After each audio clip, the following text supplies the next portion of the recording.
It was OSU got out-coached, outplayed. Lucas Raymond is also from Sweden, so he's an anytime goal scorer for one of those two games they have in Sweden. So I don't know which one it is, but it's going to be one of the two. So lock that in. This doesn't make any sense. I was pissed. Fumble recovery happened. I'm going to be honest, I turned off the game. Like, check back in. That was fine. D-backs here, baby. Come on. They're walking up to the table blind. I'm betting fucking blind.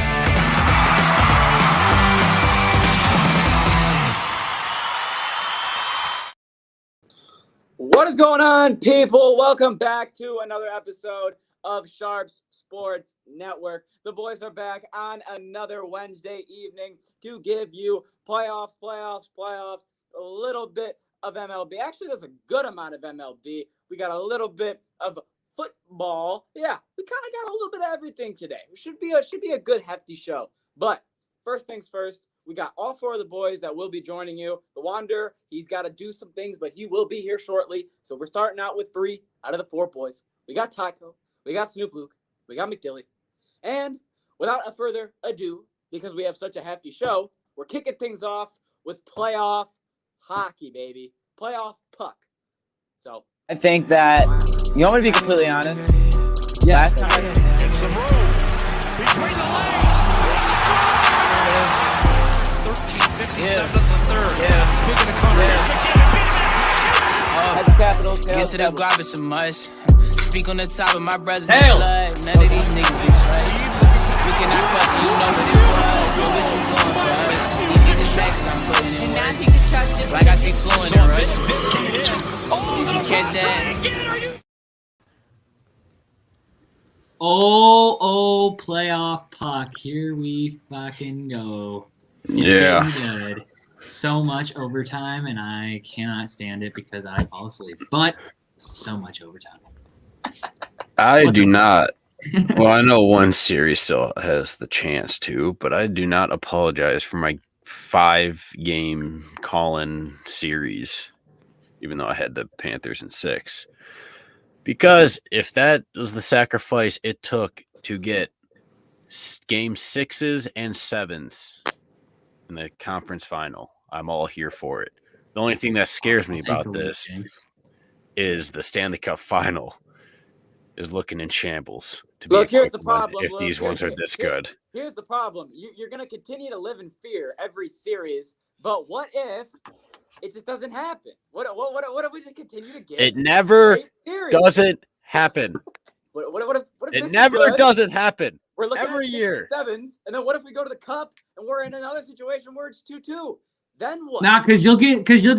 You'll get this. Look, Boston Celtics. I know it's different, but Boston Celtics basically just walked to the NBA Finals. So now I have a good feeling that Dallas advances, and then that's going to be a really good series.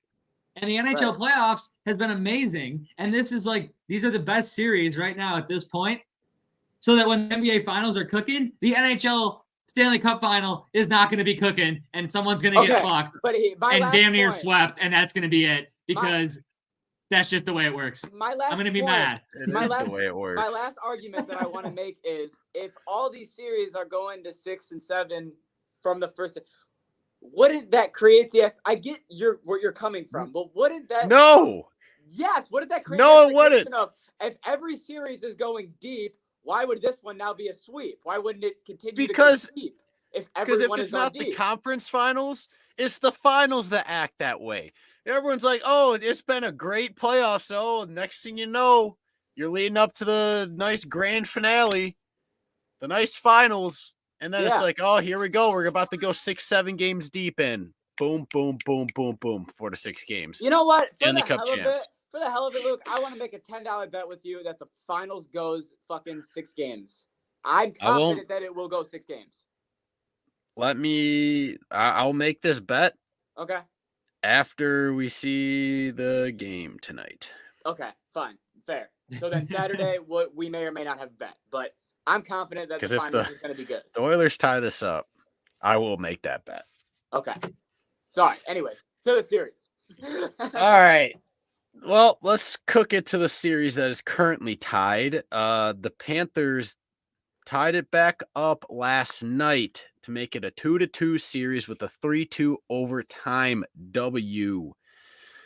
And, I mean, this was a pretty good game if you watched it. I mean, the Rangers looked like they're doing a lot of work. And, 3 straight overtime games is crazy. I'm sorry. Yeah, that is kind of nuts. The Rangers won in overtime actually 2-1 and 5-4, and then now 3-2 in overtime. That's crazy. I'm sorry. Yeah, this series has been kind of all over the place. Both teams are playing very competitive, physical hockey. This series is looking like it's just getting close to very out of hand, even though every hockey fan loves out of hand hockey. But at the end of the day, it'd be like different patches. Like it would be going back and forth, and then out of nowhere, the Panthers are just taking over and just peppering shots, having forecheck, and the Rangers can't get it out, and they're just peppering. And Shesterkin is just absolutely standing on his head because this series could easily be. This series, if Shesterkin wasn't standing on his head like he is, this would probably be a 4 to 5 game series. But he's standing on his head, and Trocheck just keeps doing work for the Rangers. This man is just putting in everything off his stick. He's just involved with almost every single play that involves a Rangers goal. And it's insane. And Zibanejad for the Rangers has kind of went to sleep this series. Haven't seen him. He rang it off the little corner crossbar post. Everyone thought he scored, but he didn't. And this has been an insane series to watch. Only one game out of this series so far. It hasn't gone into overtime, and that was game 1. Yikes. Yeah. Jay. Overtime, more overtime. I feel you. Anyways, now let's bring it over. It can be enough for the Eastern Conference Finals. Let's move over. Just let it be known, if you're not watching the Eastern Conference Finals, you should be watching the Eastern Conference. I was gonna say, what more is there to say other than this is just peak playoff hockey right here? Every game down to the exactly last what it fucking is. minute, second. Yeah. If you're in overtime. We'll shift it over to the ones Western that aren't Conference. going to overtime. Yeah, these ones are ending. I mean, We started in double overtime. This is actually funny because these series are the complete opposite right now. Game 1 went to double overtime. Yeah. Then games 2 and 3 ended in regulation with the Dallas Stars W, 5-3 and 3-1, and Edmonton took game 1 3-2. But I mean, nothing short. This series has also been insane to watch. I'm going to be completely honest with you. It's been really back and forth, and then just like there's just moments where teams just start spurting out and just taking over. Oh, you mean like Dallas scoring 3 goals in 2 minutes? Yes, that's a good example. It's a very good example. That is a very good example. But like on the other side, Luke was talking about Trocheck. What about Zach Hyman, man? Hyman has been playoff. He is cooking. He's been cooking since round 1. This guy is just putting in so many fucking goals into the net. It's insane. He got his, I believe it's his 13th playoff goal. 13th playoff goal. Yeah. Yep. Yeah. That's absolutely insane. Yes, most of them are right by the net. He's just kind of fucking tapping it in. But hey, as long as you're doing your job. They ask how many. It's exactly more than Connor McDavid. That's how many. Michigan boys are being raised right. Oh yeah. Got to get him over here. Get him over on this side. Right. Even with him, he had his 13th goal, but I mean, let's not overshadow Robertson with his Hattie in game 3. Can't be overshadowed. Am I crazy to say that Edmonton is in a must-win situation here? Because if Dallas goes up 3-1, I'm sorry, but you go back to Dallas in that situation, you're fucked. Yes, they're definitely a must-win, which is why my money is on Dallas tonight as a plus. I'd say money line. Any team in this situation, is a must-win situation. Yeah, I get scared when Edmonton's up 3-1. You want to put them down 3-1? Yeah, put them down 3-1. I feel like they pull either at best they pull a Toronto and they make it look like they might come back, and then they blow it at the end. You're going to start seeing a lot more Alright. desperation hockey, and that could be a downfall. Because Dallas has been, I mean, I told you at the start of this series, like Dallas has a very good foundation. They have a whole entire team. Like their team is just so good defensively. I mean, they have been struggling to stop the speed, but they've been doing just enough to start to squeak out two dubs against the Oilers. I mean, I said that they have a very good foundation defensively. But that being said, you take that speed and skill against no matter how good your defense is, it's gonna be a hard time.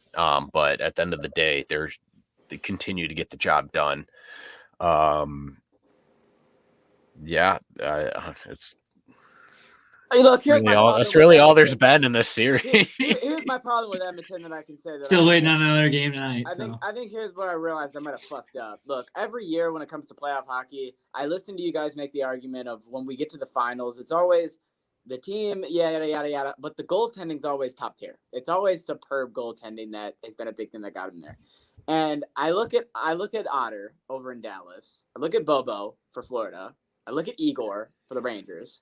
Sorry, Jeff Skinner. It's not that you're, not there, but you're not there. So I don't see Jeff Skinner in the fucking Stanley Cup final. And that's where I feel like I went wrong with my Edmonton pick. I really didn't think I went through. Yeah, I mean, look, Dylan, it's not ultimately your fault. The Oilers have better than normal Oiler goaltending for the first time in your entire life. So you got a little overexcited. It's not your fault. You've never seen it before. Yeah. However, if you rank these 4 goalies, he's not 1, he's not 2, and he's not 3. So he's easily number 4. But that being said, I mean, he's still playing off his rockers. No, it's not the discount. That's exactly why they got here, is because he's playing off his rocker. Mm-hmm. That's not normal play from Skinner. That's definitely not. No, it is. But it'll carry you. It'll carry a whole team. I mean, I will say he is the only goaltender out of the 4 that doesn't have their save percentage over 900. Oh. Yeah. Wah, wah, wah. But that's he an has a issue. shutout and Otter doesn't. So tip for tat. You don't need a shutout to keep winning. Let's be real. He does have the lowest save percentage and another face highest to the mix. What's up, Jesse? Hello there. lowest save percentage and highest goals against out of the 4. Jesse, thoughts on the conference final so far? We just went over both. I've been seeing some beautiful pucks, some fun games, some good hockey. It's got me sitting at work, standing at a shift, looking crazy because I'm the only one that knows what's happening because no one else can see the game when I'm seeing it because of all the TVs out there. And it's like watching repeated game winners. Even though it's not game winners, every goal just feels so big when it's in the conference. You really see the defensiveness come out in hockey, and that's when you go back to the old saying, defense wins championships, especially in hockey. The amount of blocked shots that are in games, the amount of you just don't see a lot of risky type plays because they're covering their asses on defense so they don't give up a stupid mistake type goal. It is insane. It's been nothing short of great hockey this year. I mean, tonight is going to be a big game for the Oilers. But it's hard to predict any of both these conference finals. I'm going to be completely honest. It is hard. Really? They don't call it the hardest playoffs to predict for nothing. And then you're going to get to the finals and tell me it's going to be a fucking sweep or a game 5. Get the fuck out. That's how it fucking works. Get the fuck. But get the fuck out of here. That's just so hard for me to comprehend. I get it, but it's so hard for me to comprehend. Especially when you get those miracle run teams. Florida last year. What was it? The Montreal Canadiens against Tampa. Dallas Stars when they made it to the finals. I'm pretty sure that was a Yes. 5-game series. But if you get Dallas and let's say Dallas is winning that series, and then New York or Florida, do you think any of those are miracle teams? I don't. The Rangers won the President's Trophy, and Dallas was the best team last in the time Western Conference for most of the year. The last time the Stars made it, I don't think they're no miracle team. No, but okay, I get your argument. Listen, they could still be good. And I understand what you're saying. Like, you've seen it too many times before. my prime example, since it's already happened, is round 1, Florida and Tampa. Every game was an insanely close game, back and forth, close. That could have went easily 7 games, but Florida just kept coming out on top. Okay, if you saw a 5-game series, but 4 of those games went to overtime, would you say that was a good series or a bad series because it ended in 5 games? I'm not saying it's gonna. I know. I'm saying let's say, for example, I mean, it's still a good series. It's just a short series. Okay. I didn't say that it was going to be a bad series. I just said it's going to be. It's going to be a short series. Yes. That I actually needed to break down and different, so I'm happy I cleared that shit up. All right. Yes. With that, I don't think there's anything. Is there anything else you need to add in the world of puck? I don't know. Sometimes people retire around this time. Fucking, I don't know. Not really. Oh shit! Tyler just pulled something on the screen, and that would be the bracket challenge. So Tyler is currently in 5th place. You're gonna have to educate me on who's who.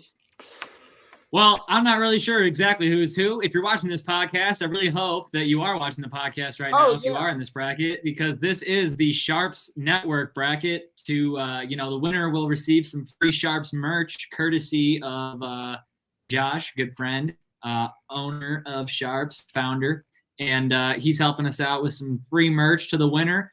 Right now, we got in 1st place, Go Habs Galleys bracket. We got Jay Wade 313 in 2nd. Filippo in 3rd, Quitha K's bracket in 4th, and I'm in 5th. Obviously, if I came in first, I would not. That's what I would not end up putting myself in first. But yeah, current standings of the Sharps bracket, in case you guys were wondering.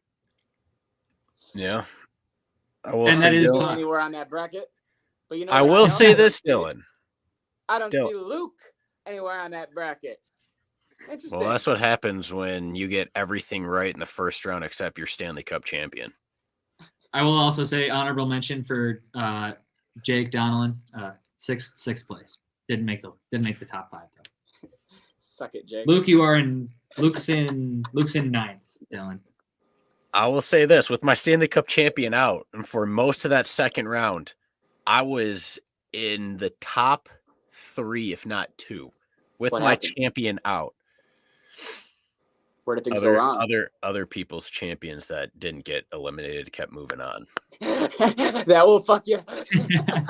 Because at some point you're gonna start getting stuff wrong because that you have one team going that team does not exist. All 4 rounds. I'll get you. And they're not there anymore. And problems. But, Dylan, I will say this. What's up? So far, it's in every other year. It keeps. The last time we did have a Game 7 was in 2019. Got it. You're the Giants. But then the 2020 Tampa Bay was 4-2, 6 games. Then 21 was 5 games, 4-1 for Tampa. Then Colorado went 4-2 with Tampa. But are you on an even year or an odd year every other? We are on an even year. You're the Giants. All right, you're the San Francisco Giants. It's the Giants. Yep. So this is either going to go 4. It's going to go 4 or 6. They ended. I was going to say they ended after 3. Man, if it goes 4, I'll be pissed. Yeah, I will be pissed. All right, Dylan. What gear you want to switch into? I was going to say let's just go from one playoff to the other. Switching into NBA. I don't like the way the flow of the basketball picks are going because back-to-back games. It is going to be split 2-2. You know, I'm gonna take John and boys. Fuck Dylan for taking my pick because I was gonna take the Bulls because now give me the Nets. Fuck me, we all said the Bulls. You started it. Dog, I didn't say that. I You was said they saying were gonna under ride. my breath, take the Nets, take the Nets, take the Nets. I want the Bulls. Give me the Bulls. And you took the Bulls. So I'm like, fuck this fucking guy. Who does this guy think he is? Alrighty, so NBA playoffs are rolling on. Okay, so we got to start with Boston and Indianapolis. So when it comes to the Pacers and the Boston series, we had no Halliburton game 3, no Halliburton game 4. And when you have no Tyrese Halliburton, you need somebody to step up. And I will say that I did text Jesse and say that Andrew Nembrard is having the game of his life, because he was. And that was just game 3. Game 3, I texted you that, yeah. And if you go to his stat line on game 3, pulling it up right now, he shot 32 points, 12 for 21, and 9 assists. The game of his career. They lost that game by 3 points and choked a 7-point lead in the fourth quarter. Then we go into game number 4. They have a 9-point lead in the fourth quarter, and things start to go bad because even though Nemhard is shooting well, even though Spicy P has been shooting well, the last 3 minutes and 30 seconds of the game, the Pacers scored 0 points. While that happened, the Boston Celtics went on a 19-5 run to close out the last 4.5 minutes of the game. When you put those two together, Boston wins. Indianapolis chokes 3 leads in 3 games and loses to Boston 4-0 in a sweep. And before you can just give your cherry on top and your take on this, Jesse, I want to shout out Jaylen Brown for winning the Larry Bird trophy for the Eastern Conference Finals MVP. He's never won any type of award like this in his career. So yeah, and it was a charity award, if you want me to be honest, because Jason Tatum had better stats than him all around when it came to a per game. And you might as well give the guy who it seems like has been playing better because he had more points in like a couple of games and they were like 40, 47. But then in their head, they're winning a championship and they want to give Jason Tatum finals MVP. They already know they're going to do it. So also, I mean, yes, you can make that argument, but I also look at it like there was 2 games that Jaylen Brown won him that fucking game. Game 1, with that 3, he won him that game. And honestly, game 4 is the last 3 minutes and 30 seconds when Indianapolis wasn't scoring. Jason Tatum wasn't taking a lot of those shots. Jaylen Brown was taking a lot of those shots. He was dunking a couple of them as well and getting out once. So I think it was more of that. I think they were looking at it like, okay, we know what Tatum does, but Jaylen Brown, if he wasn't on the court, he didn't take that 3. They wouldn't have won this game and this game. They'd still be playing. I think that was kind of more of. I want to chime in here and just say that this series right now could easily be 3-1 Indiana. Yes. But Indiana, like you said, choked away 3 games. So, like, honestly, whoever just decided to play better than anyone on Indiana for those games and get the points in the fourth quarter would have been the conference finals MVP.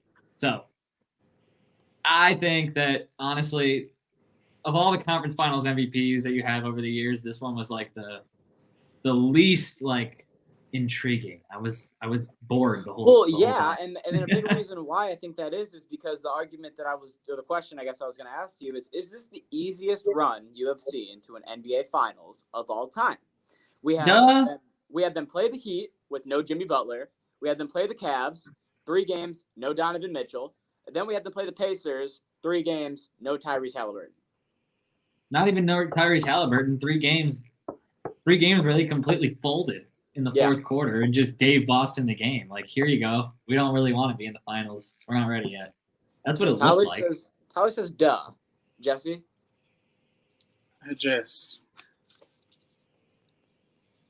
In my eyes, maybe I'm the bad guy here, but the Pacers never had a chance. You took them to win in 7. Of course, because I'm here for the drama. Fuck Celtics fans. That's why. I was like, wait a minute. It's not the Bill Russell days anymore. It's not the Rajon Rondo KG days. So that's why I took them in 7. But I mean, they come out of the East with like 15 more wins than anybody else. They play the 8th seed without their star. Yes, it's the easiest playoff run I've seen on memory. I'm having recency bias. Probably because something tells me with the caliber of the team that went 72-9, the playoff route wasn't that difficult. But like, at least give me Jimmy Butler fighting for his fucking life like he does every year in the playoffs. Like, I didn't even get that. Like, they had the easiest Miami Heat team you could possibly have to play in the first round of the playoffs. Like, I think that alone set And the do you know tone. what the problem is, Jesse? You would have had that if the Knicks would have won, because you would have had Jalen Brunson fighting for his goddamn life with one fucking hand, doing all that he can to get there. That's what you would have had. Because I'm telling you right now. And you would have probably had a series. You would have had a series. You didn't get a series. You probably would have had them hold on to one lead. At least one of those leads they would have held on. Now the only good series you're going to get for the Celtics is going to be the finals when Kyrie comes back to Boston. Yes, and I've been telling Jesse for... Because I have a good feeling that this series is almost over. I've been telling Jesse for 2 weeks now. I just need to see Kyrie lift the finals trophy in Boston. That's all I need. It would just make me so fucking happy to see him in Boston. Don't let Dallas win it at home. I know Dallas fans don't want to hear it. You can't win it at home. Kyrie's got to lift that bitch in Boston. Oh, he has to. He has to. I'm here for the booze. I know you are. Me too. I think we're done on this Pacers series. Yeah, you can move right on. There's not much to talk about. No, they're gone. They're eliminated. We'll see you next year, Indianapolis. So we're going to move on to the Dallas series, which, just like the Pacers series, has been decided in the final 5 minutes. Every game. Yes. Fourth quarter has been huge. No matter where the do you league. want to start? Do you want to start on how good Kyrie has been, or do you want to start on how bad Cat has been? Which route do you want to go here? Because I got stats for both ways. Seeing as they were down 3-1, down 3-0, everybody was doing bad. No one. Well, yes, but Cat also went on TNT and said that I'm taking 1,500 shots a game, and then we had Shaquille O'Neal, Draymond Green, and Kenny Jet Smith do the math and realize that it takes about 500 shots, an hour and a half, 2 hours to do. So if he was really doing that, that would mean that after his 2-hour team practices, he's taking 6 hours a day to get shots in, and then he would go play into practice or go on a plane and travel. And no. So when you go on live television and you fucking lie and say that you're taking 1,500 shots a day, and then you shoot 0 for 10 your last 10 shots of the game, and in your last 5 games have shot 4 from 33 behind 3-point range, you're gonna get fucking pointed out. Like, spotlight's gonna be pointed towards you when you're saying that and shooting as bad as you are. Because you're not taking that many shots a game, and if you were, there's no way you'd be shooting this poorly, and that's why he's getting clowned right now, and I think he should, because his sass ain't getting him enough. Hey, he has been playing bad. He did say the shooting thing, but the shooting thing is I don't know. And I'll give you Anthony Edwards as well, because you're saying it's not just him. Anthony Edwards has had his worst 3-game shooting stretch of his entire career before Game 4. Games 1, Games 2, Games 3. He shot 17 for 57. So he has been just as ice cold. That's 29%. So he's been just as ice cold as Cat has. So I will say those two together. What the fuck? Kyrie and Luka have been giving you 60 per game. Kyrie's been playing the best basketball since he's been. The last time I saw Kyrie play this good of basketball in the playoffs is when he played for Boston. You want to know why? Because Kyrie been doing this a long time.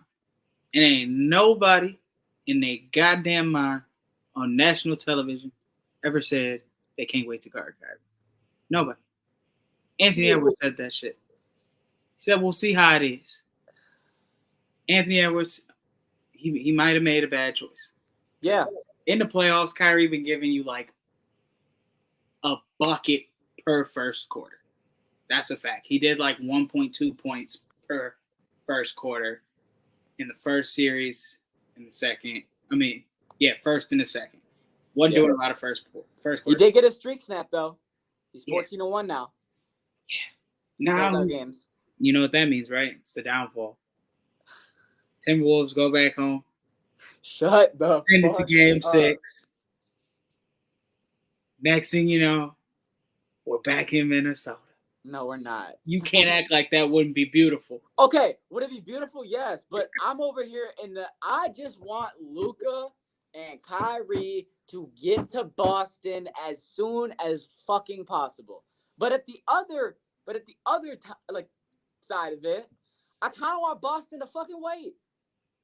I kind of want this to go 6, just so Boston takes a week and a half, not playing nobody. They've had the easiest finals, and then they just get fucking smacked with Derek Lively, who has not missed a shot in the Western Conference Finals. They get smacked with Luka with a triple-double. They get smacked with a 30-point Kyrie game. They just get fucking 30-point loss game 1, and they're like, holy shit, we got to regroup. That is what I want, okay? So for a game 6 or a game 7, I think that helps that case because Boston is like, yeah, they're just another team. It doesn't matter. We're going to come in and smack them, and you're not. Because even if, let's say, the impossible happens and Dallas blows this 3-0 lead and you get Minnesota, you got a Minnesota team that just fucking came back from a 3-0 lead. You're not smacking them. So the argument would go both ways.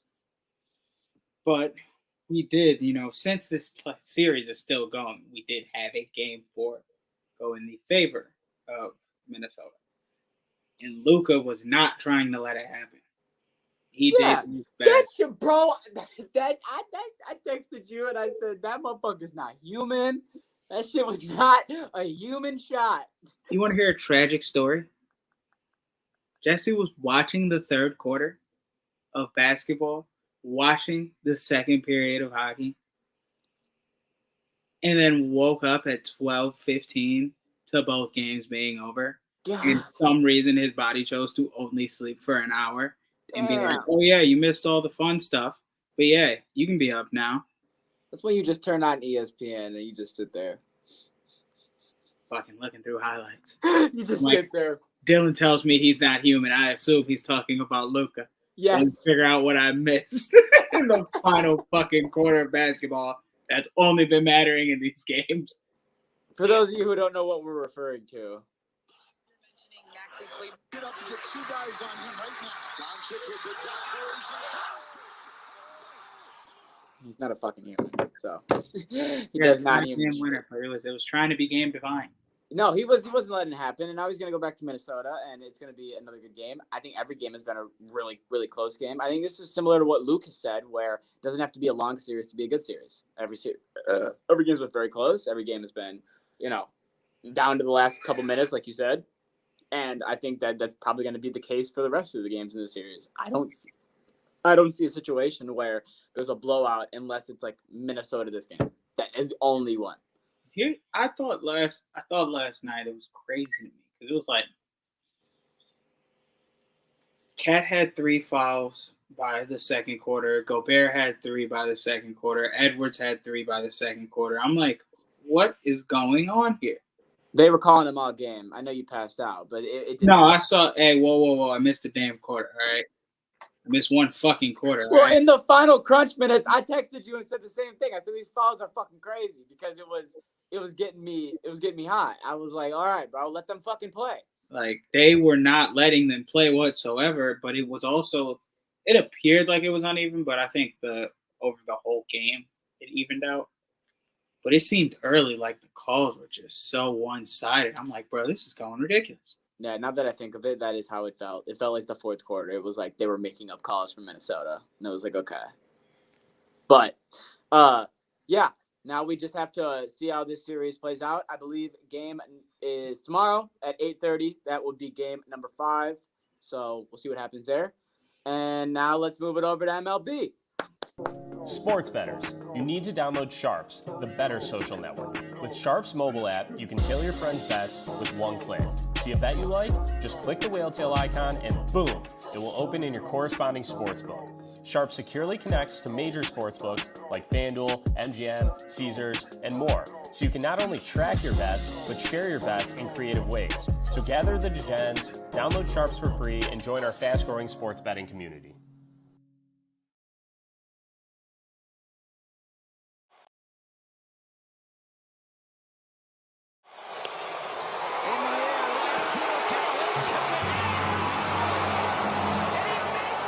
His first hit of the year. He drives one deep left field. That goes Upton. Back near the wall. It's out of here. Brandon, are you kidding me? Wow. There's a deep drive to left field. Pilar at the wall, at the track, jumps and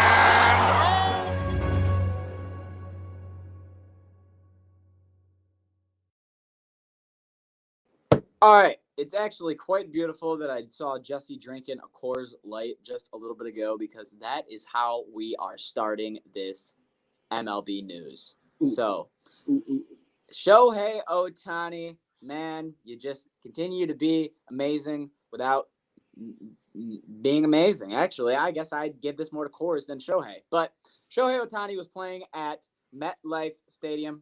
Jesus Christ. Not MetLife Stadium. He's playing where the Mets play.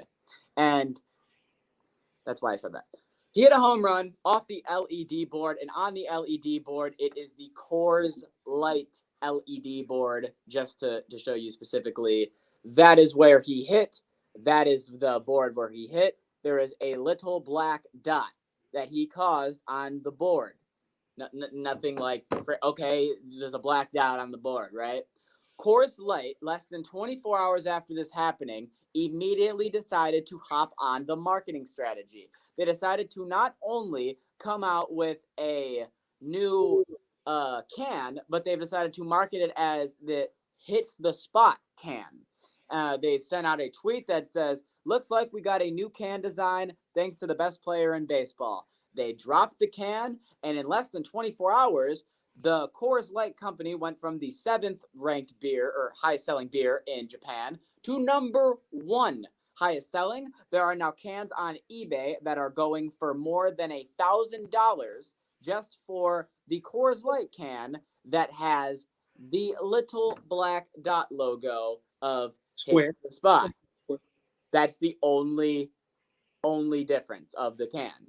And they have now become the number 1 beer in Japan. And this has all happened in a 48-hour span of Shohei Ohtani hitting a home run. I would just like to say that the person that works for Molson Coors that does international marketing in Japan, you've officially, let's just say, you can retire now. Yes. You're fine. I think that they should just hand you the keys to all of Coors Light in Japan and just say, I think you know what you're doing here. We are going to let you go. Whatever and point just give you a were bunch of trying money to prove, and see you later. Because that was the smartest, quickest marketing strategy I've seen in a minute. And it was genius. Yeah. Whatever point he was trying to prove, he fucking proved it. Jesse? He said, watch me become number 1 in Japan. Watch this. With one dot. One And little fucking click. He just added a square. Genius. He saw the hit. He saw how people reacted to the little square going out. And he was like, you know what? I got some, guys. He hit the spot. We hit the spot. Let's hit the spot. Like, what do you mean? It's like, take out a square in the can. You know what? Scratch it. I'll show you. No square in the corner of the can. Bro, you know what's funny as fuck, Jesse? This man probably went, I'll show you. Grabs a fucking Sharpie and just put a fucking square on his can and said, look, it looks just like it. We need a square. I really hope what Jesse he probably just grabbed a Sharpie and look. I really hope so. I really hope what you said is true, Jesse. I hope he looked at his team and was like, nah, we hit the spot. We hit the spot. And then it went All-time successful. quote. It was like, what did I tell you guys? It hits the spot. And now they're sick of Dale saying It hits the spot all the time. All right, guys. So- See you next time. What I want to know is, are they gonna run commercials? If I see a damn commercial where somebody fucking drinks a beer and there's that little black fucking square and they're just, man, Coors Light, it really hits the spot. I swear to God, man. No. Bro, if they're smart, they just pay Ohtani to recreate the I was fucking gonna say they probably commercial. are gonna air them in Japan. We're not gonna see them. They're gonna be in Japan. Listen, you just gotta have a guy. Yeah. You just gotta have a guy standing with a Coors can, the normal Coors can, not the hit the spot can. And then his can gets hit with a baseball. It's fucking destroyed. Absolutely destroyed. By a Shohei Homer. Hit the spot. And it Uh-huh. just makes I'm no with it. sense, but it's just like car commercial. In case anyone from Wilson Coors is watching, his name's Jesse. He's looking for an internship, I guess. Also, I was gonna say, if you do take this idea, marketing we internship. do expect at least like Shohei hitting into the 60%. mountains. Don't steal it. He meant to say 90. I didn't know how much to say where you were gonna be like, whoa. So I kept it low. Yeah. No, you got to keep it high because when 6, they're gonna shoot for 20. I You got gotta this. say 90. They shoot for 50. Listen, Coors, if you're gonna talk to me, you're gonna call me this brand right here. $200. Don't ask questions. Just check the resume. No history. No. I'll do it experience. for $50. So when you're like, fuck that, come over to me. I will give them. It'll be worth it. It's fucked up. I make you back. Dylan said, I'll steal you. Dylan said, I'll steal your cheddar and I'll do it for fucking $2,000 cheaper. You're gonna trust me. It's gonna look like For $50. It's 200,000 gonna be like we're paying this kid to make crap. And I guess we could Like, expect. if someone hand him a box of crayons, what is this shit? He couldn't even make the square. It's not even square. I just need like All right, what 1% else you got? of What else whatever you got, Chesty Dylan? makes. And I'll be good. Fucking next thing, we have umpire Angel Hernandez has officially retired from the MLB.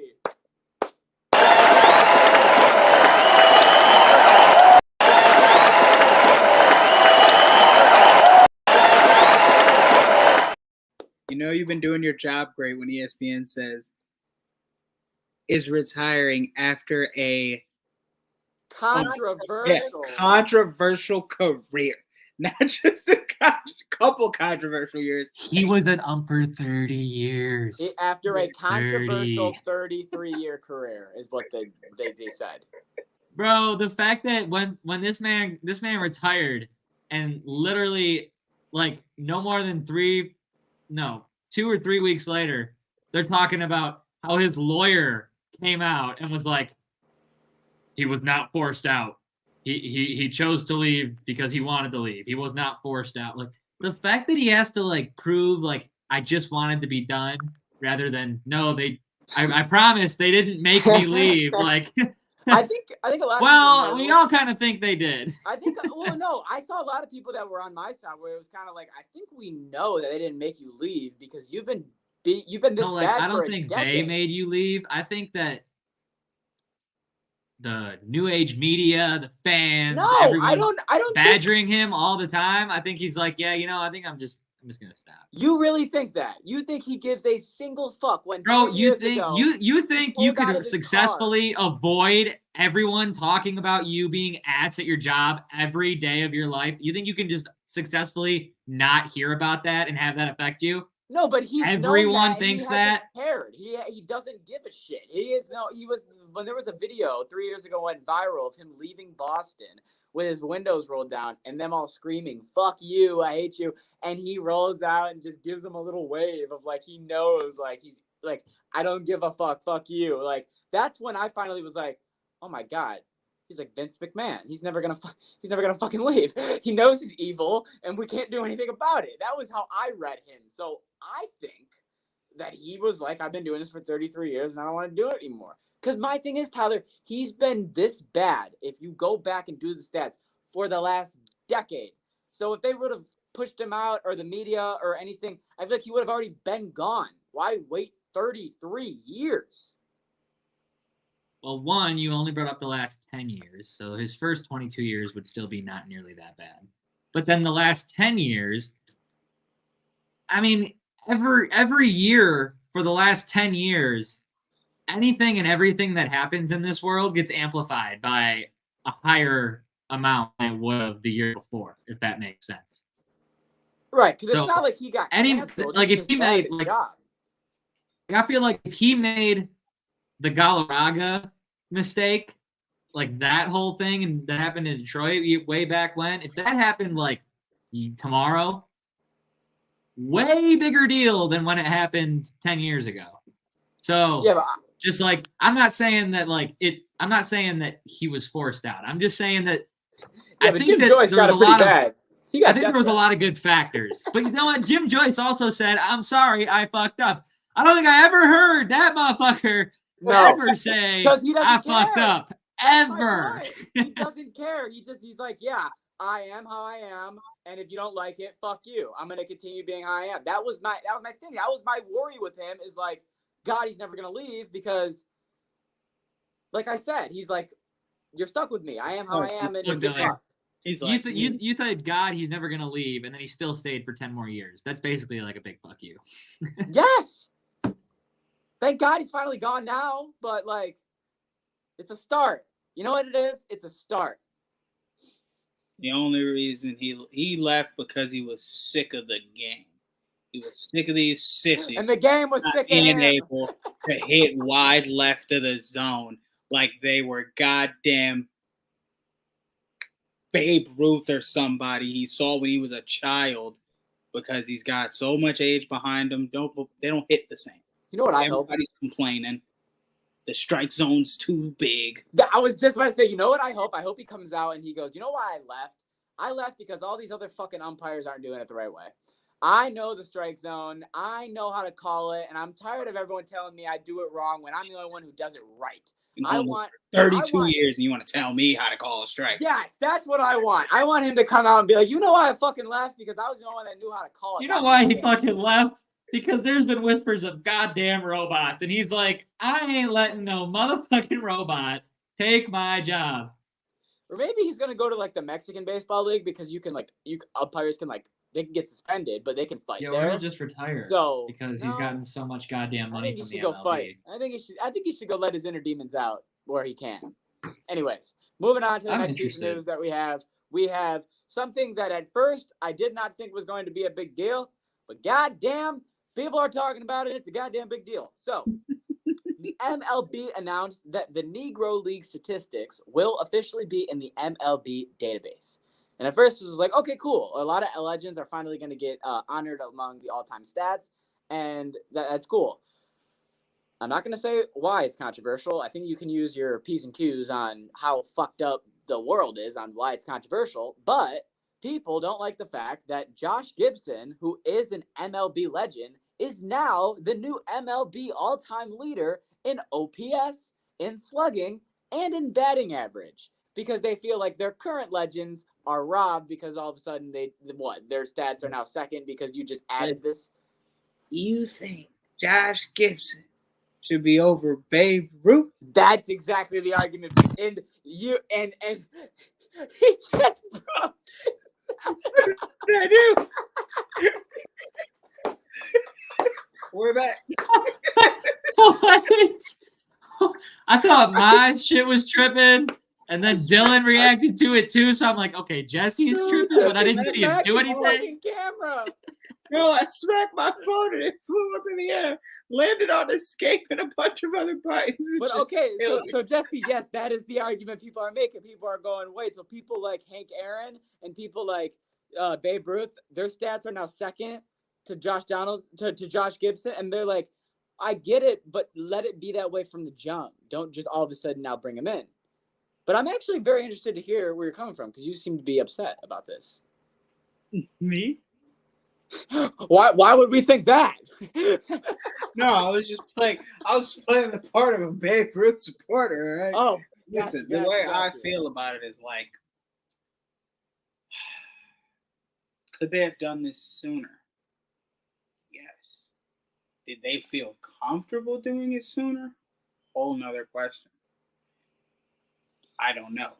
Because I'm sure if they could have done it sooner, they would have done it sooner. Okay, there was a report, and I wasn't going to bring this up, but I feel like I should because I feel like this needs to be talked about.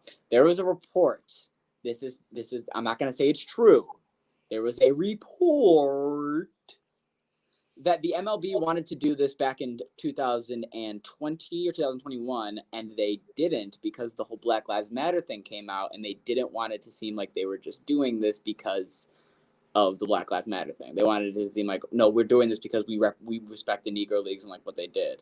So the timing just would have been bad. So they just decided to wait until it's like, I think they waited till this year because you know how they're having a game at one of the old Negro League stadiums? Mm-hmm. I think that's why they were like, okay, this is a good year, good time to do it. And MLB The Show, there's a whole Negro League thing for, you know what I mean? Like the road to, like the Derek Jeter one and campaign. That's what I was trying to say. So good timing, I feel like, now to do it, if I'm being honest. And I think all these people that are upset about it, a lot of them, to just be blunt, are old racist white guys that are like, no, my Babe Ruth, my guy that I watched growing up should be number one. Who the fuck is this guy? And that's ridiculous. That's honestly ridiculous because if you look at what this guy has done, not only for the barriers of breaking color in the game, like put that aside, but just his play on the field, like he's now leading in batting average with 372 all time. He's now leading with slugging with 718 all time. He's now leading with OPS with 1.177 all time. That's insane. Like, you want to put his numbers and you want to have your opinion, this and that. Cool. But like I say all the time, the numbers don't fucking lie. Respect the game. Exactly. At the end of the day, you can go argue with your fucking Confederate flag and fuck off. It's like how we talk about how That's how I feel. Maybe, young generation, they're like, I don't care what Babe Ruth did. Babe Ruth was playing with a bunch of bums and stuff. Well, the Negro League was probably a bunch of bums as well. But baseball has gotten better because we can see more. We have more replays. We have more view on other players, teams, pitchers, all that stuff. But, like, the time period that was played in should still be respected. I agree. So, like, I just read way too many. I read way too many Twitter replies today. That's why I got hot for a minute. Yeah. Because all the guys on Twitter kept looking the same, and I was like, oh no. I don't think it's as deep as people are making it. Another league of baseball being added with the other leagues of baseball, and it's just like how the stats are. Well, the NBA has their own stats, but it's like how the Hall of Fame for the NBA is. Yes. All the basketball leagues. Yes. Baseball, it's like they have the stats of all-timers for all the leagues that are like, obviously not AAA, AA. No, I get 100% what you're saying, and I agree with you. All the leagues that made what the MLB now is today, like how the NFL had the National Football Alliance, the National Football Association, and then now the NFL. I agree, 100%. Couple more things here real quick. We have some history. I know it was on the Padres, but you got to fucking give a little credit here, Jesse. We had Mr. Estrada. Yeah, I don't know if you saw this yesterday, but Jorge Estrada became the first pitcher to strike out 13 straight batters since 1961 over yesterday on the Padres game. I mean, that's insane. 13 straight batters. I remember when Noah Syndergaard struck out 11 to start a game on the Mets, and I don't think I've ever seen anything close to that since. But 13 straight strikeouts. 4 innings, and you just struck everybody out, and then came to the 5th. They did the first guy, and you're like, God damn it, not again. I'd be so pissed in that dugout, motherfucker. Or imagine if you bet his under. Man, sick about it. And what's great is this is the guy that when he originally made his first start or whatever last year, he was the hometown kid from Coachella Valley, so everyone loves him in San Diego. And he keeps getting these record-breaking things over in San Diego, which I think is so cool because he's like the hometown kid. So, shout out to him. 2 more things here. Starting off with Edwin Diaz. Yeah. I gave you 1 game. I gave you 2 games. I don't know why, but I even gave you 3. But Edwin Diaz has now blown 3 straight saves. He has now become the second highest pitcher in the MLB to blow saves, first in the National League. He has the third worst ERA in the National League among closing pitchers and has now just been placed on the IR for a shoulder impingement.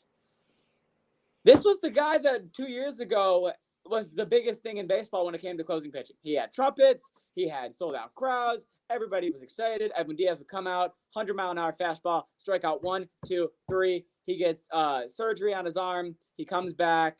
No, not surgery on his arm. That was when he, in the World Baseball Classic, was it his Achilles or his ACL? Either one, but it was his leg, right? Yeah, it was his leg. It was his leg, and then he finally now came back this year, and this is not the Edwin Diaz that we know and love. His control is off, and his pitches. I think Edwin Diaz has never thrown too crazy. He just had a lot of aura around him. He seemed like a lot. Mm-hmm. And I think people have realized this man is really just throwing me heat. And sometimes the heat moves a little bit, but it's really just going straight. So as long as I sit this fastball, I'm smacking him. And he has not been successful in his pitching approach. Yeah. I agree. It's like his pitches are being telegraphed. That's actually the perfect way to say it, if I'm being honest with you. And the biggest thing about when you throw 102, 103 miles an hour, and then you now come back and you only throw 99, 100, and you lose some of that velocity, you got to go to placement. You got to go to control. That's what you got to do, right? And the fact that he now is losing that, he's lost his speed, he's lost his placement, he's lost his control. And what are you doing? You're now losing games. So, perfect way to put it. Last thing here, and this was more of a, I like when stadiums troll other teams. I like when broadcasts troll other teams. It's fun. So Jose Ramirez plays for the Cleveland Guardians, and he came out in an interview before the Rockies game and said that, had some people talking. He said that he's better than Barry Bonds. He said that he is better than Barry Bonds and Jose Ramirez. He said he's better than Barry Bonds, and when his career is said and done, he will have better numbers than Barry Bonds. Yeah. So the Rockies, that day or the next game, either way, before he went up to bat, they decided to throw up this on the screen. It is a career comparison through the first 1,346 games of your career. And, obviously, hits I'll give him. Hits are only 1,384 to 1,358. He actually has more hits than Barry Bonds. I'll give him that. Homers, he's down by 50. Total bases, he's down by almost 500. Slugging, he's down by 30. OPS, he has 854. Barry had 944. So 90. With more hits. So he has more hits. But, yeah, every other stat is not there. Now, I will say, I will give Jose Ramirez credit. Half of these are with steroids, and half of these aren't. With Ramirez, 0 of these are with steroids. Listen, so we can talk about it, but remember this, folks. Jesse Carter will always be an advocator that steroids is the least important in baseball. Every other sport, steroids is truly changing the game. Can you elaborate how, why you feel that? I don't think somebody in baseball is better off taking Adderall than they are steroids. Because if we're being honest, he had the boom before the roids. Most players that took it had the boom before the roids. What did the roids do? Did it really make him hit harder? No. It just made him more aggressive at the baseball. And in my opinion, it's the same as if you get him cracked up focused. Man's on the Addy. He sees the ball a mile away. He can smack it far too. So all I'm saying is, little roid rage never killed nobody with a baseball on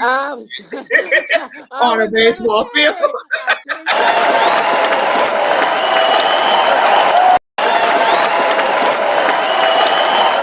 Screw it. Bring roids back. Trevor Story will be relevant again. The only person that I ever saw had 0 pop and then took steroids and then all of a sudden started hitting home runs was Johnny Peralta on the Tigers. He had 7 home runs one year. The next year he had 27, and he was an all-star. We were all just like, yeah, he's just having a good year. And then at the end of the year, he got caught with PEDs. Literally nobody thought anything of it all year. We're like, oh shit, he's just an all-star this year. He's having a good year. Let's go, Johnny. And then he went to the Cardinals and had to stop using them and went back to 9 home runs. So maybe it's not the best for everybody, but that guy's an outlier. Yeah, he was the only one that he was the only one that genuinely took it because he needed some fucking pop. But like, yeah, I agree. Like Manny Machado, Tatis, all these other guys that have been popped in recent years, they already have the pop. Yeah, and that is the final thing in the MLB. I did also want to throw this at the end of the podcast just because it's been very lighthearted and, this is kind of a sad thing. But rest in peace to Bill Walton, NBA legend, died the other day. Prayers up to the Walton family. Died at 71, and he's obviously an NBA Hall of Famer, legend of the game. And I just wanted to, give a rest in peace to Bill Walton because, he is a legend. Yeah, he may not get brought up with all the biggest names, but the real ones know Bill Walton. 100%. And we respect Bill Walton. Yeah. Rest in peace to a legend. Tyler, do you want to wrap it up or do you want to do a couple baseball things? I will let you run the floor because we're at an hour 1. So. Did we not just do baseball? Or football things. Sorry. Football. Sorry. We have to talk football. All right, let's go, baby. Because a former Lion is a complete dick fuck and needs to go die in a hole. But go ahead, Dylan. We'll get to that. You know what? I think we should just start with that, Tyler. Let's just start with it. Sure. Go ahead. Floor is yours. All right. So, Mr. Detroiters, those of you that either have been following the Lions for the last couple of years because we just got good, or you've been following us for a long time, you know who Isaiah Buggs is. Well, Mr. Buggs is in a situation now because he's facing 2 misdemeanor charges for cruelty to animals for leaving his, I believe, most likely his dogs home, I assume. He is accused of leaving 2 locked dogs inside. Locked no out food, of the property with no access no to water. food or water. For God knows how long, because it doesn't even say how long. But if it's long enough to have all this drama come up with 2 misdemeanor charges, clearly it was a really long time. And honestly, if you can do that to a couple dogs, you can go die in a hole. You can fuck off. I don't care. Okay, You're dead so to me. I'm going to take a different approach. I don't think what he did was good, but I do want to say that as far as a player, this was a good player in the NFL. This was a player that was second in the league in sacks, and now this is the second Lion in the last year who was on the team last year and is now not going to be on the team next year because they wanted to do some funny business with the police. So I laugh not because it's funny. I laugh because I don't want to cry. That's not a reputation you want to necessarily have, especially when, Detroit has kind of had a reputation of not being the best city as far as crime and such. But Bugs, you're an idiot. Jesse? Bugs Bunny. Can I call you that? Can I call you Bugs Bunny? I mean, it doesn't matter. You can call him whatever you want now because good chance he's going to have a bunch of other people calling him whatever fucking one doesn't want to be called. I may, in my lifetime, have seen some dogs that looked like they were in pretty tough spots, and I was like, holy shit, I wonder where they get their grub at. They were Dylan, also let it be known, if you want to just deflect this away from the Lions, that he's currently a Kansas City Chief. Yeah. He now went. He's been a Chief. Did he he's been a chief. He's been a chief for a couple of weeks. He signed a 1-year, $1.2 million contract with the Chiefs, including a $100,000 signing bonus with $350,000 guaranteed, average annual value of $1.2 million.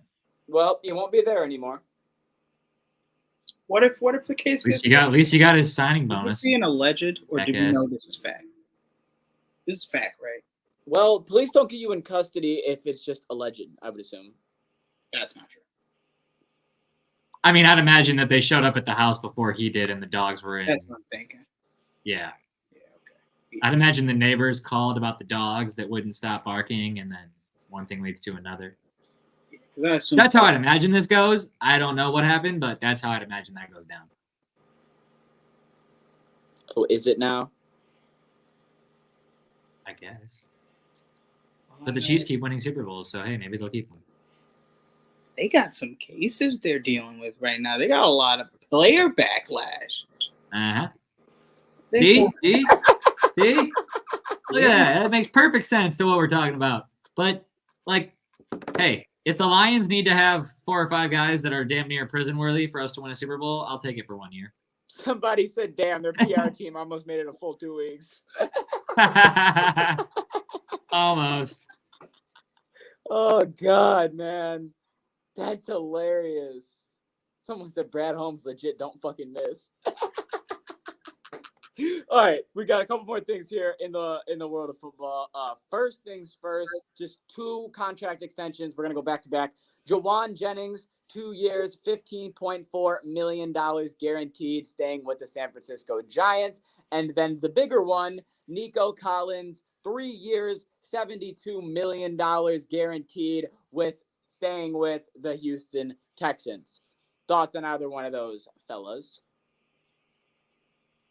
First things first, Johnson.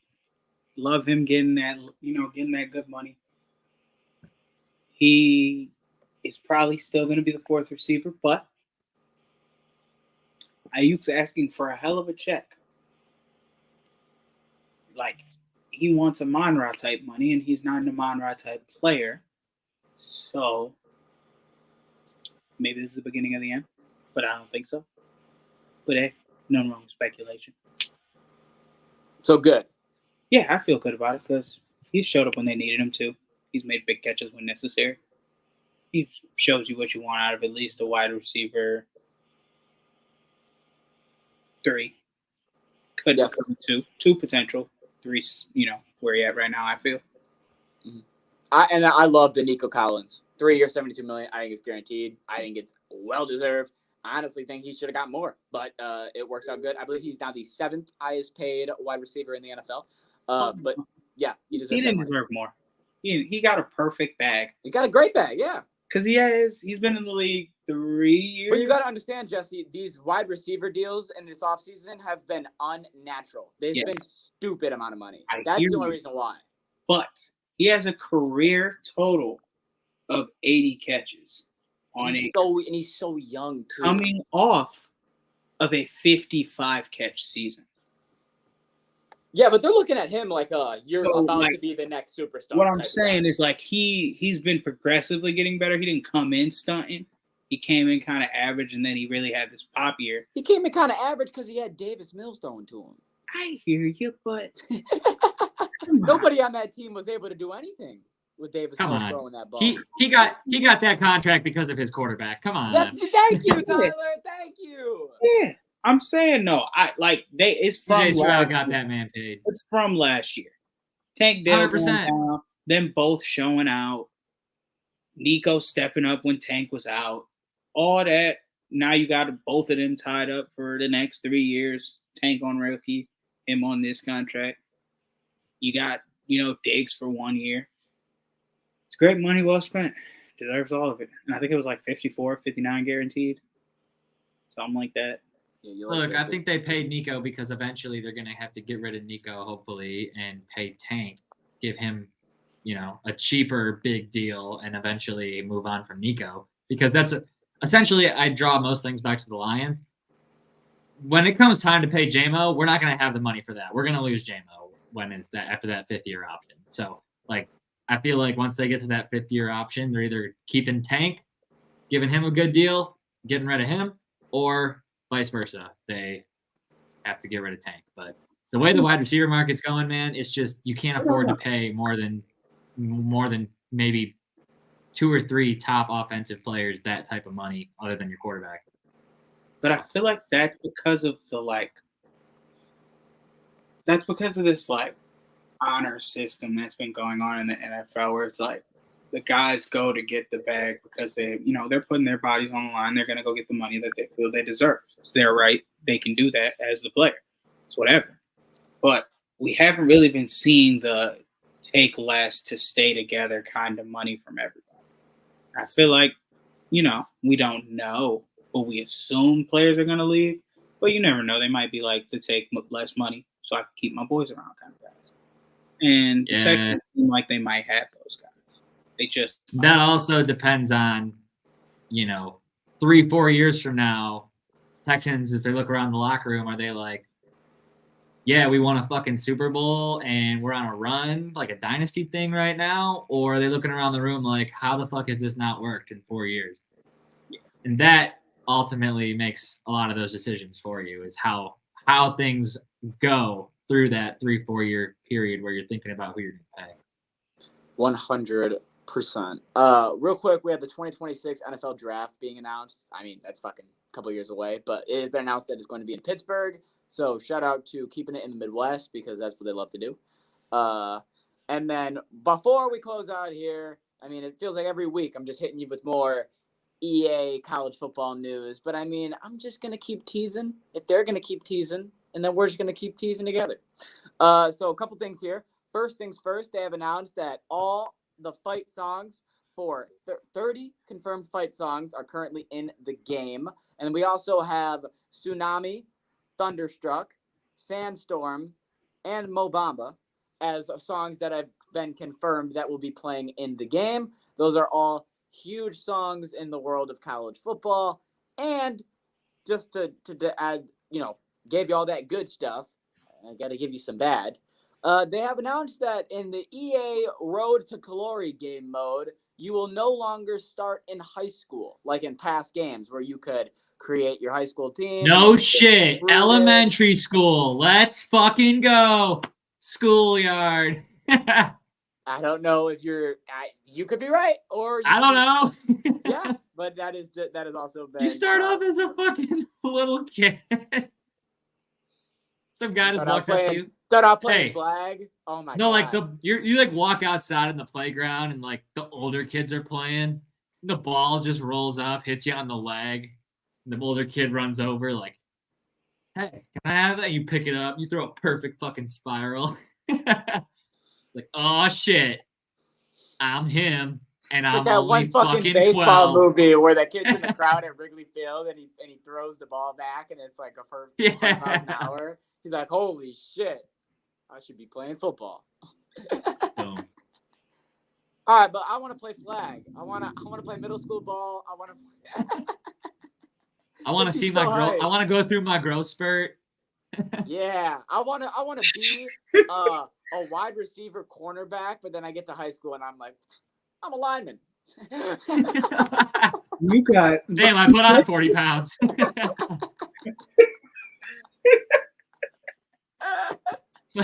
It's like you've arrived for your freshman year of high school, man. And like you just gained 50 pounds. You're like, what did we do this summer? I had a growth spurt, and I'm like, damn, I guess I'm a tight end now. Or like, I want it to be real. I want everything to just change on you. We're like, damn.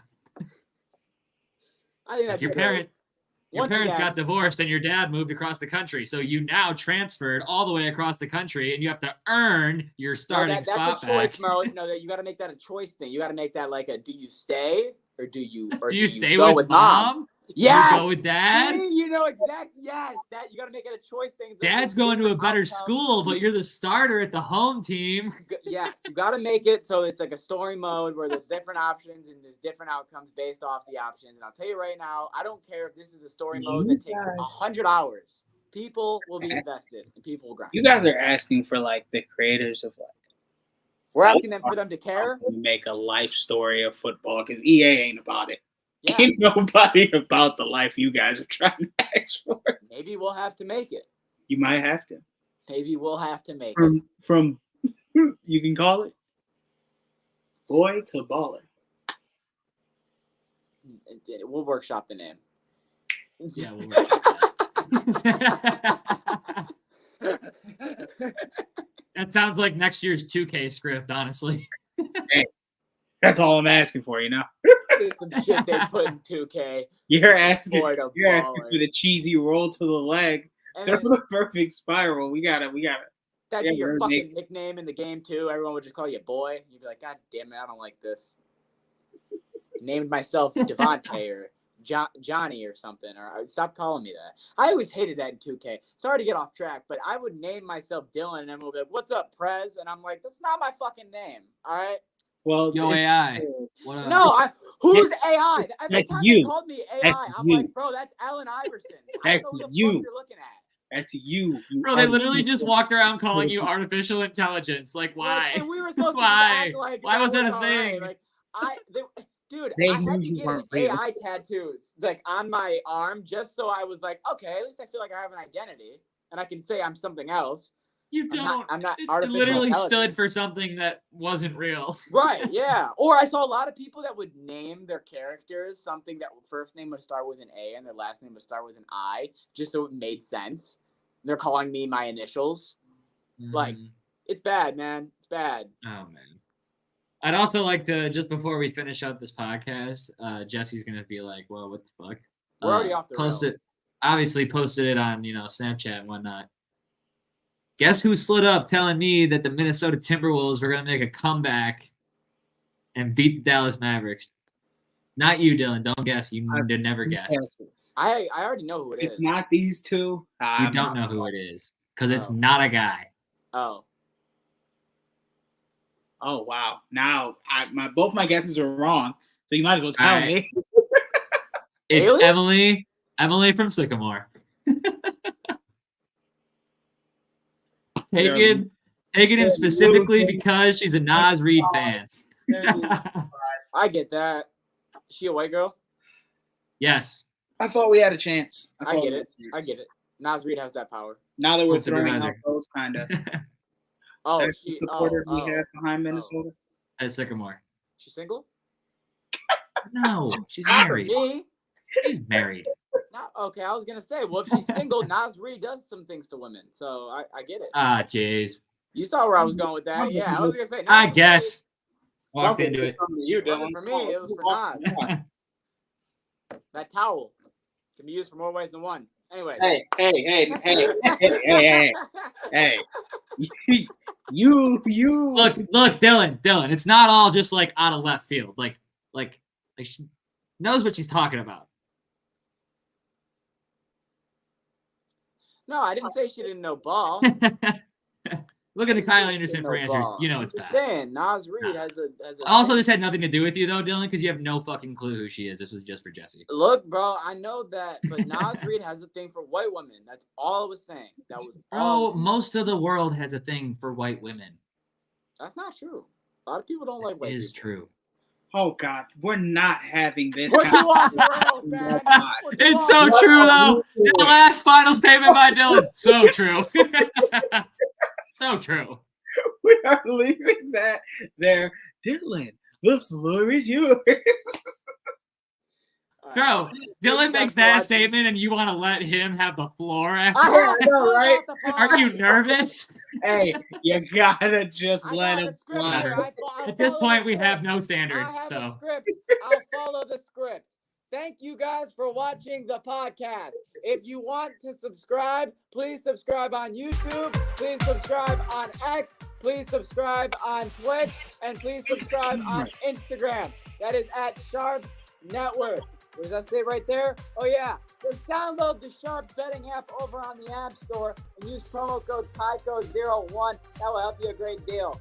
Fuller says, let's go Timberwolves. You're down 3-1. I'm going to be real with you. You're probably going to fucking end on Thursday night because Lucas Mavericks are going to absolutely poop on you. So take your Timberwolves and shove it up your ass. Thank you guys for watching the podcast. Next time we will see you will be this Saturday. You can do it too, Jesse. Both of you can shove it. Timberwolves pushing it to 6. And then Mavs better be scared. You wish. We'll see Saturday. Thanks for watching. Make sure you're here at 11 o'clock. I'm McGilly. That's the Wanderer. Have a great day. Penis.